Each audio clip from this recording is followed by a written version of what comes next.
करने वाले कुछ एक्सपेरिमेंटल एविडेंस देखे थे। स्टूडेंट्स, आज के लेक्चर में हम लेंज के नियम को स्टडी करेंगे और उसके सहायता से फैराडे के एक्सपेरिमेंट्स में जो इंड्यूस करंट फ्लो होती है उसकी डायरेक्शन को भी समझेंगे। तो स्टूडेंट शुरू करते हैं अब अपना आज के लेक्चर लेंज लॉ।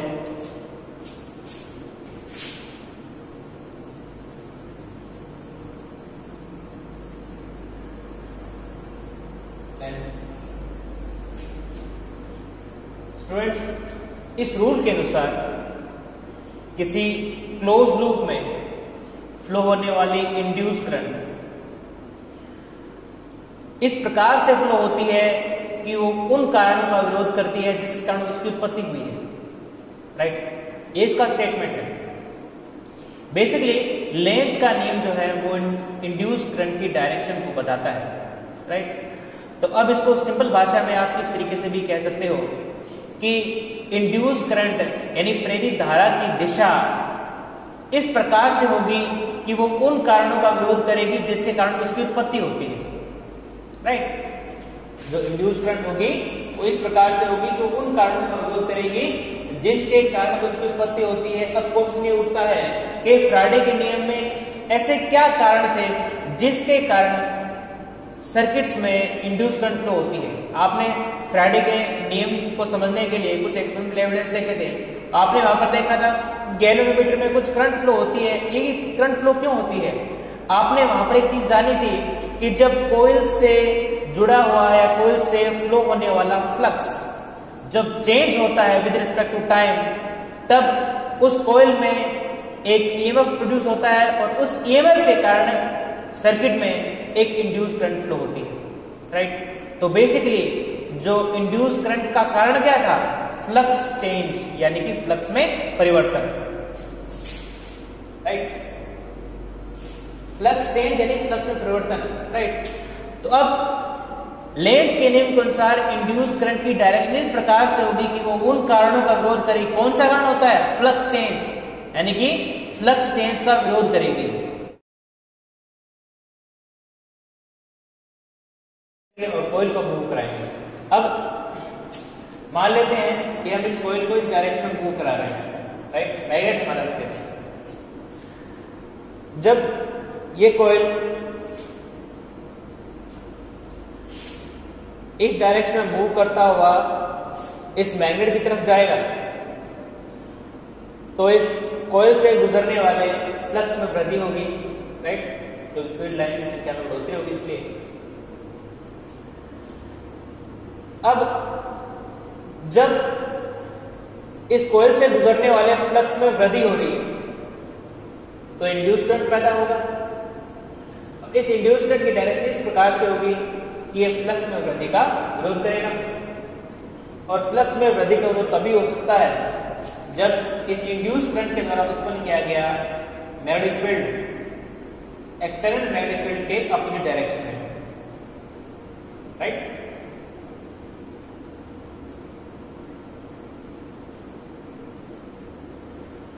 तो इस इंड्यूस करंट के द्वारा उत्पन्न किया गया magnetic field external magnetic field के अपोजिट डायरेक्शन होना चाहिए। एक्सटर्नल मैग्नेटिक फील्ड अंदर की ओर है तो इस इंड्यूस करंट के द्वारा उत्पन्न किया गया मैग्नेटिक फील्ड इस डायरेक्शन होना चाहिए, अपोजिट डायरेक्शन होना चाहिए। वो सेम की सेम कहानी है जो हमने अभी थोड़ी देर पहले देखी, इसलिए इसको ज्यादा मैं डिटेल में नहीं बताऊंगा।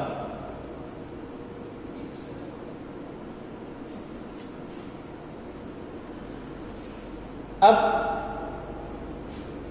यदि इस कोइल के द्वारा इस डायरेक्शन में मैग्नेटिक फील्ड प्रोड्यूस किया जाता है तो इंड्यूस करंट की डायरेक्शन किस प्रकार से होनी चाहिए? इसको आप राइट हैंड थंब रूल की सहायता से ज्ञात कर सकते हो। राइट हैंड थंब रूल के अनुसार जो करंट है वो इस प्रकार से फ्लो होना चाहिए, अंदर से बाहर को, अंदर से बाहर को। राइट, अंदर से बाहर को। इस प्रकार से जो करंट फ्लो होना चाहिए वो अंदर से बाहर को होना चाहिए।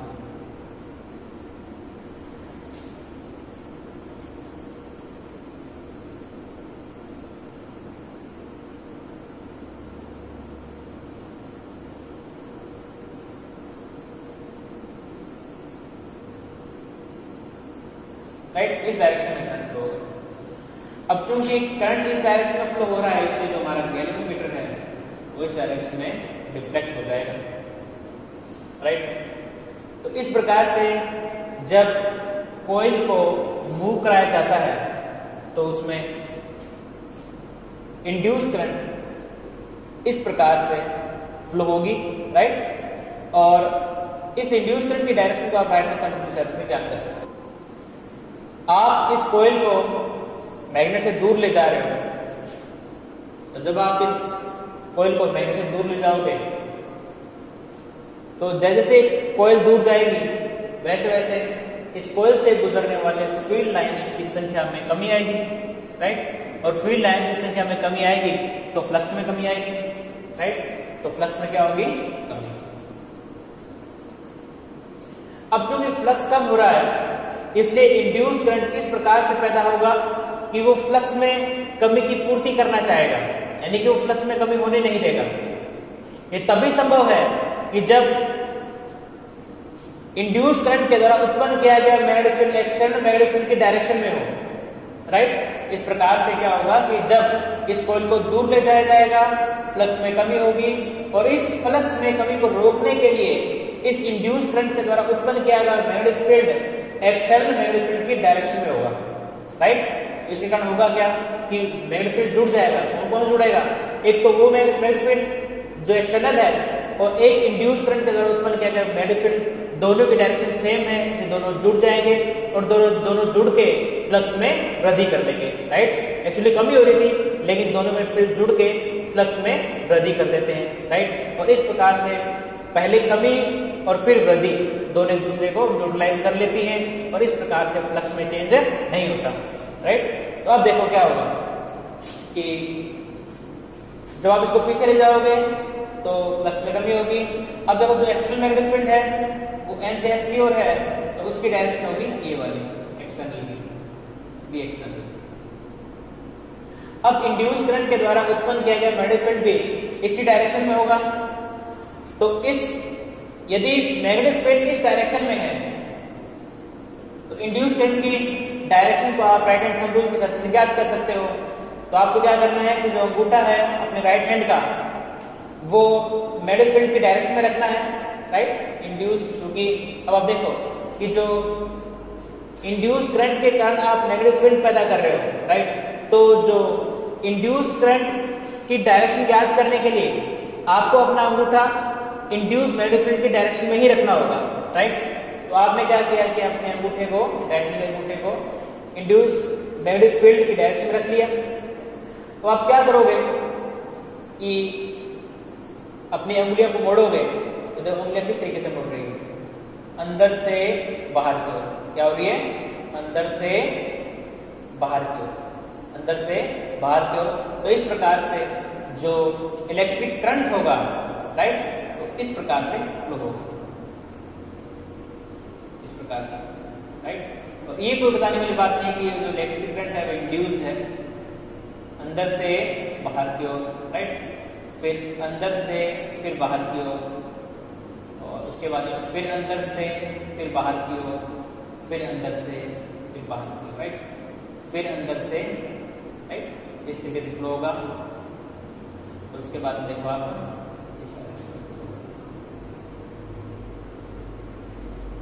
राइट। अब देखो करंट जो है इस डायरेक्शन में फ्लो हो रहा है। अब बताओ कि जो मिडिल है किस डायरेक्शन में डिफ्लेक्ट हो जाएगी? करंट की डायरेक्शन में। तो जो मिडिल है इस डायरेक्शन में डिफ्लेक्ट हो जाएगी, राइट।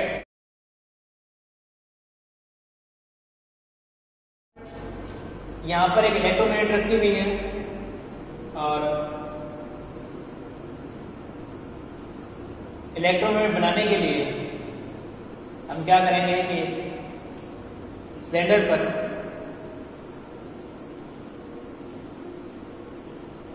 कॉपर के वायर लपेट लेंगे। ये कॉपर के वायर का अंदर का हिस्सा, ये फिर बाहर का, फिर ये अंदर, इस तरीके से आप टर्न्स की संख्या बढ़ाकर मैग्नेटिक फील्ड की इंटेंसिटी बढ़ा सकते हो। करंट की वैल्यू बढ़ाकर भी आप मैग्नेटिक फील्ड बढ़ा सकते हो।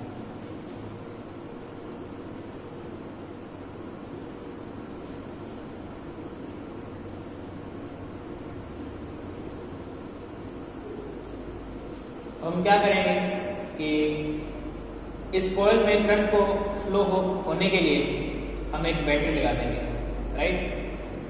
और ये जो बैटरी इस प्रकार से है कि इसकी वोल्टेज को कम या ज्यादा किया जा सकता है, राइट। वोल्टेज अगर अपने बढ़ा देंगे तो करंट बढ़ जाएगी, राइट। और करंट बढ़ेगी तो बेनिफिट बढ़ जाएगा। वोल्टेज कम कर देंगे तो करंट कम हो जाएगी, और करंट कम होगी तो बेनिफिट कम हो जाएगा। अब सबसे पहले हमको ज्ञात करना पड़ेगा कि इसमें मैग्नेटिक फील्ड की डायरेक्शन क्या होगी, राइट। तो करंट इस तरीके से फ्लो हो रही है, आपको पता है करंट होती है प्लस से माइनस की तरफ फ्लो होती है, तो करंट इस डायरेक्शन में फ्लो हो रही है।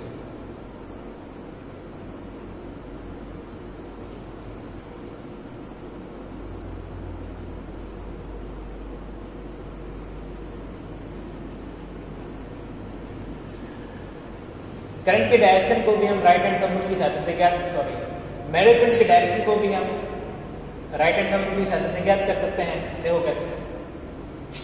करंट की डायरेक्शन में आप एमओ को मोड़ो, करंट किस तरीके से फ्लो हो रही है, यहाँ पर देखो आप अंदर से बाहर की ओर, राइट। और इस लूप में देखो तो कैसे होगा, बाहर से अंदर की ओर, देखो तो बाहर से अंदर की ओर कैसे हो रही है, बाहर से अंदर की ओर, इस डायरेक्शन में बाहर से अंदर की ओर कैसे फ्लो हो रही है, बाहर से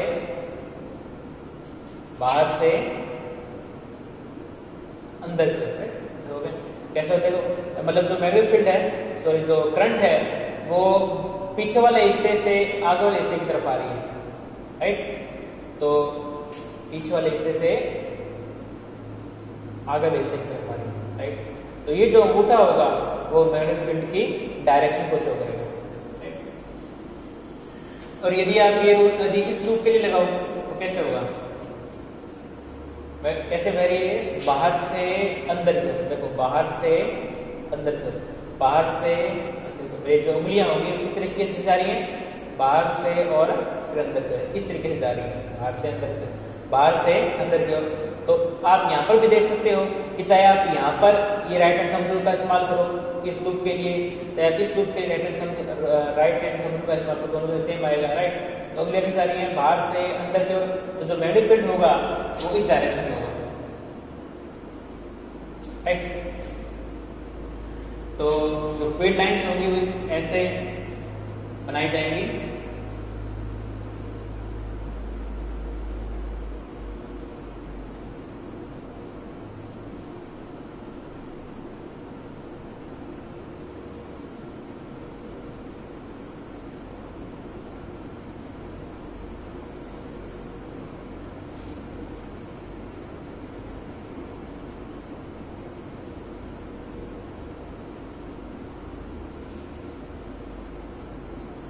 फील्ड लाइन्स बना रहा हूं,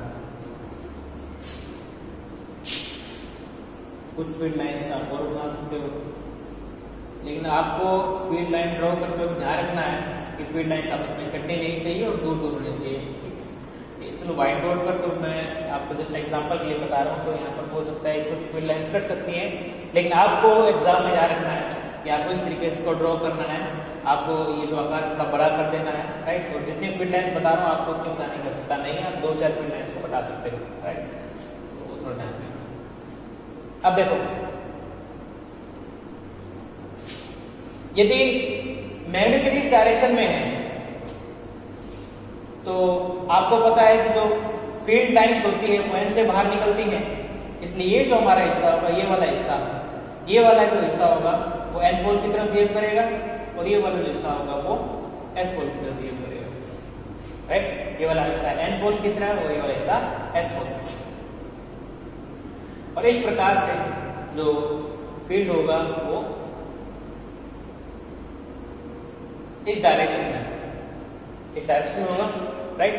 आप ये कह सकते हो कि एक या कोई सी फील्ड लाइन होगी जो यहां से चलेगी और इन लूप्स को पार करते हुए फिर एस की तरफ जाएगी, राइट।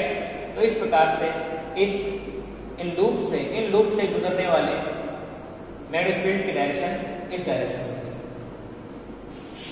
राइट। यदि आप करंट की वैल्यू बढ़ा दोगे तो फील्ड लाइन की संख्या बढ़ जाएगी, और फील्ड लाइन की संख्या बढ़ जाएगी तो इन लूप से गुजरने वाले फ्लक्स में वृद्धि हो जाएगी, राइट। तो अब क्या करते हैं, मान लेते हैं कि हम यहाँ पे करंट की वैल्यू बढ़ाते हैं, वोल्टेज बढ़ाते हैं, वोल्टेज बढ़ाएंगे तो बी के मान में वृद्धि होगी, बी के मान में वृद्धि होने से फाई में भी वृद्धि होगी, यानी फ्लक्स की वैल्यू पहले की तुलना में बढ़ जाएगी। अब फ्लक्स की वैल्यू बढ़ी हुई है, इसलिए इंड्यूस करंट इस प्रकार से पैदा होगा कि ये बड़े हुए फ्लक्स का विरोध करेगा।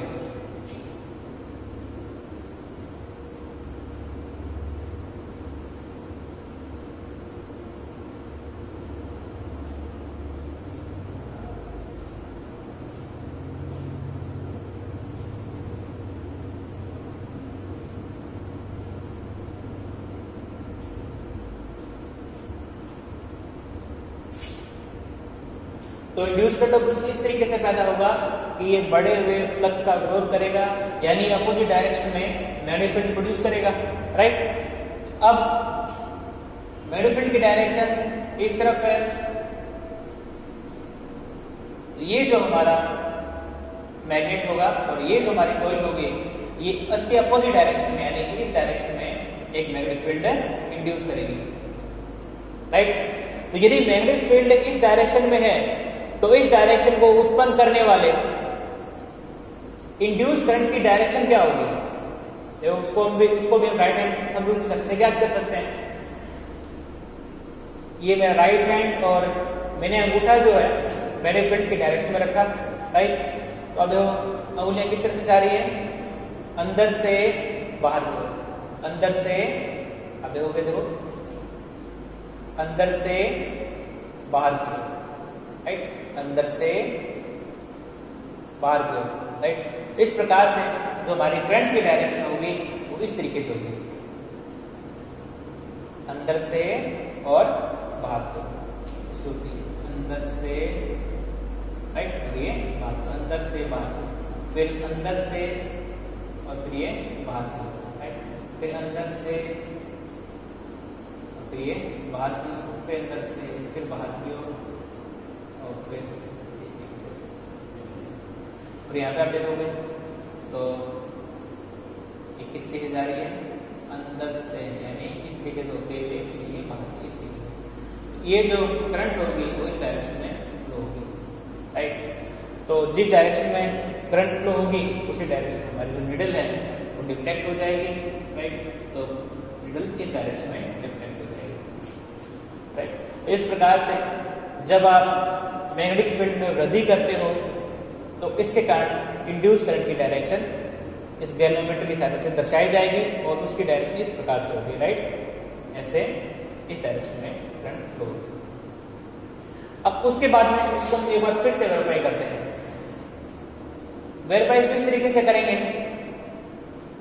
कि अब यदि यहां पर S है और उसके बाद में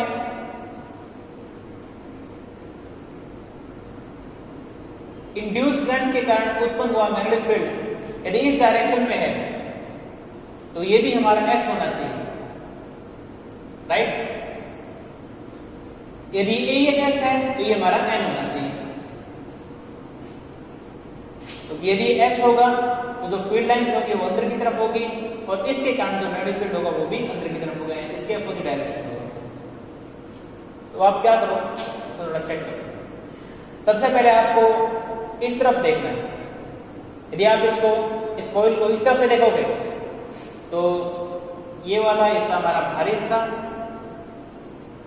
उसके बाद में जा रही है अंदर की ओर, बाहर देखो ये बाहरी हिस्सा, फिर जा रही है अंदर की तरफ, बाहरी हिस्सा जा रही है।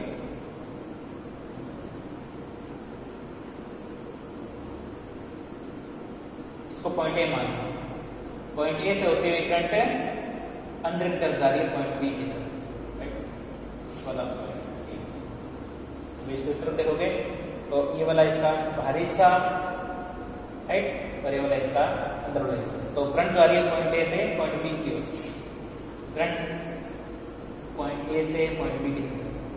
तो ये आप देख सकते हुए जो करंट है वो क्लॉकवाइज डायरेक्शन में है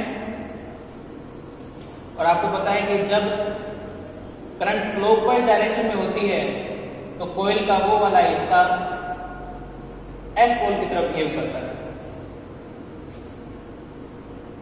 ये भी क्लॉकवाइज है, ये भी क्लॉकवाइज है, इसलिए ये जो हमारा हिस्सा होगा वो एस पोल होगा। अब ठीक इसी प्रकार से आप इस वाले हिस्से को देखो, यदि ये एस है तो ये एन होना चाहिए। तो अब देखो इसको आप ऐसे क्या करोगे, ये हमारा अंदर वाला हिस्सा। अब आप जो है इस कॉइल को इस तरफ से देख रहे हो। अब ये हमारा अंदर वाला हिस्सा, इसको मान लेते हैं सी, और फिर ये बाहर की तरफ निकलता है।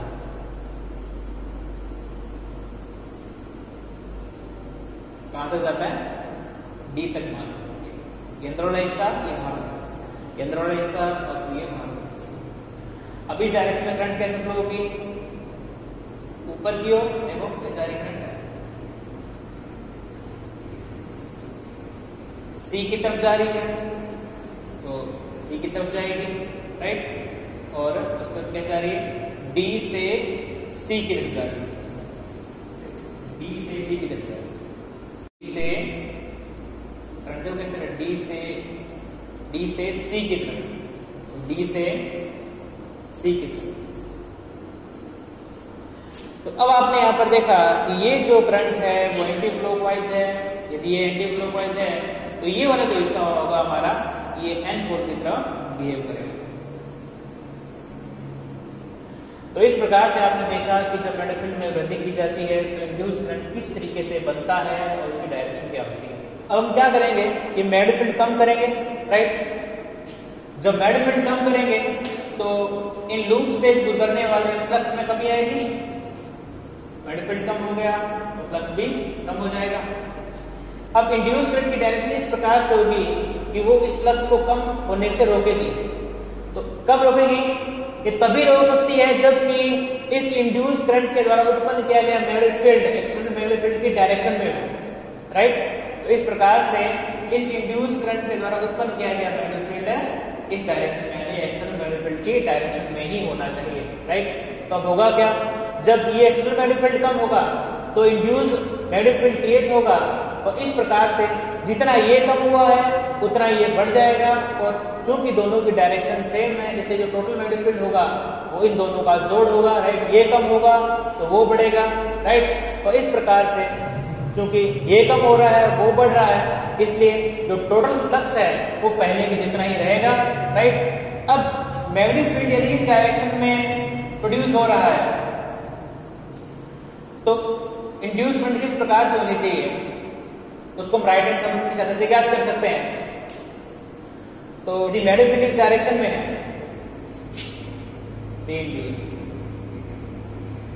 यदि मैग्नेटिक फील्ड इस डायरेक्शन में है तो आप अपने राइट हैंड के अंगूठे को मैग्नेटिक फील्ड की डायरेक्शन में रखोगे और अंगुलियों को आप कर्ल करोगे। कैसे? देखो, अंदर से बाहर को, अंदर से बाहर को। कैसे? देखो, अंदर से फिर बाहर को, अंदर से बाहर को। तो आप देख सकते हो कि जो करंट की डायरेक्शन है वो इस तरीके से आनी चाहिए, अंदर से बाहर, राइट, अंदर से और बाहर की ओर। तो इस प्रकार से जो करंट होगा वो इस तरीके से फ्लो होगा।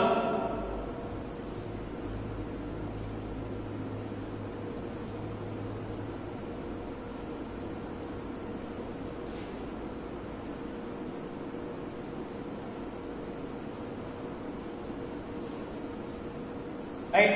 तो आप देख सकते हो कि जो करंट है वो इस डायरेक्शन में फ्लो हो रहा है, इसलिए ये जो हमारा निडल होगा गैल्वेनोमीटर का धारामापी का इस डायरेक्शन में डिफ्लेक्ट हो जाएगा।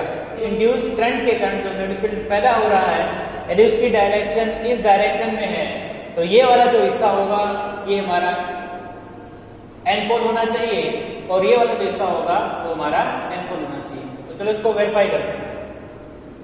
सबसे पहले आप कॉइल को इस तरफ देखोगे, यदि आप इस कॉइल को इस तरफ से देखोगे, देखो ये क्या चीज है, करंट कैसे जा रहा है।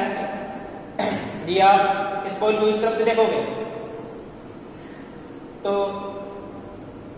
ये इस लूप का बाहरी हिस्सा और ये अंदर वाला हिस्सा, राइट। ये बाहरी हिस्सा लूप का और ये अंदर वाला हिस्सा।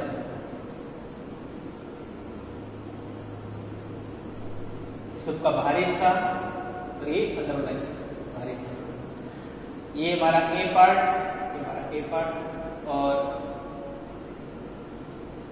ये हमारा बी। ये पॉइंट हमारा बी, ये पॉइंट हमारा ए है, ये हमारा पॉइंट बी है। अब जो करंट है वो कहीं जा रही है, ए की तरफ जा रही है, बी से ए की ओर, बी से पॉइंट ए की। आप देखोगे कि ये जो करंट है वो एंटी क्लॉकवाइज है। यदि ये एंटी क्लॉकवाइज है तो ये वाला जो हमारा हिस्सा होगा वो नॉर्थ पोल होगा, यानी ये वाला जो हमारा हिस्सा होगा इस कॉइल का वो नॉर्थ पोल की तरफ बिहेव करेगा। अब इस डायरेक्शन में आप देखोगे तो आपको दिखाई देगा कि इस लूप का ये अंदर वाला हिस्सा और ये लूप का बाहर वाला हिस्सा।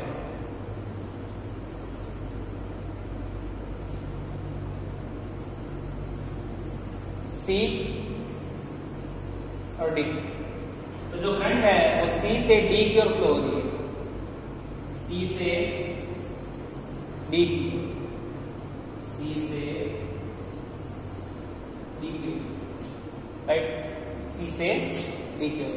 अब ये करंट किस डायरेक्शन में है, क्लॉकवाइज है कि एंटी क्लॉकवाइज है? स्पष्ट है ये जो करंट है वो क्लॉकवाइज है, इसलिए ये जो हमारा हिस्सा होगा वो एस पोल होगा, यानी ये जो हमारा हिस्सा होगा, इस कॉइल का जो हिस्सा होगा वो एस पोल की तरफ बिहेव करेगा, राइट। तो ये हमारा इस एन पोल की तरफ बिहेव करेगा, ये एस पोल की तरफ बिहेव करेगा। तो स्टूडेंट्स इस प्रकार से आपने इस लेक्चर में लेंथ के को समझा, राइट। तो स्टूडेंट्स नेक्स्ट लेक्चर में हम सेल्फ इंडक्शन को समझेंगे। Thank you students.